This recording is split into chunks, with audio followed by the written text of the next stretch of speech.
It's the Slam Dunk. Okay, I'm about to reveal the real reason why no one stops shoplifters and why the police don't show up and why the police just say, let them go. We can't do anything about this.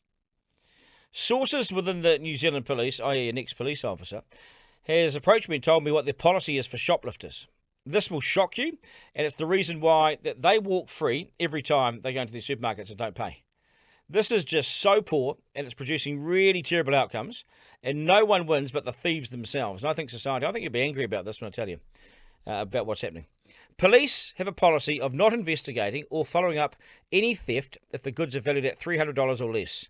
They just send out a form letter saying, thanks for your complaint. We've made no progress, but we'll keep the file open in case something comes up. Case closed. Case closed because it was never open in the first place. It's a form letter. So this is why people steal from supermarkets, because they can. They get away with it because they've worked this out, that the store won't touch them and the cops won't investigate or even show up. So it's free run. The worst thing is their image on CCTV camera will be stored in the system, but that's just stored in the system. There's no investigation. My sources tell me the police have recently been pushing to extend this to have all goods under $500 be included in this policy. So more petty crime would go unchecked. It's amazing, isn't it? Isn't it important to jump on the small crimes or the little crimes, which therefore mean the big ones are stopped later on? Stop the big ones. My source said he was unsure about sharing this information with me because he didn't want the crooks to know about it. But they don't care anyway, he said. And I'm sure that these people are not the types to listen to your podcast, Duncan. And if you do choose to share this information, Duncan, or question someone from the police about it, please keep my name out of it. Well, I certainly will.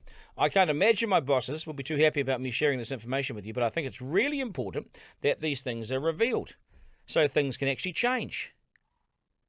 There you go, folks. It's a system designed to encourage petty retail crime, which is not that petty. It's now $2 billion a year. What's petty about $2 billion? Only in New Zealand, where no one will stop you at all, where no one will arrest you for this sort of shoplifting because it's under the value.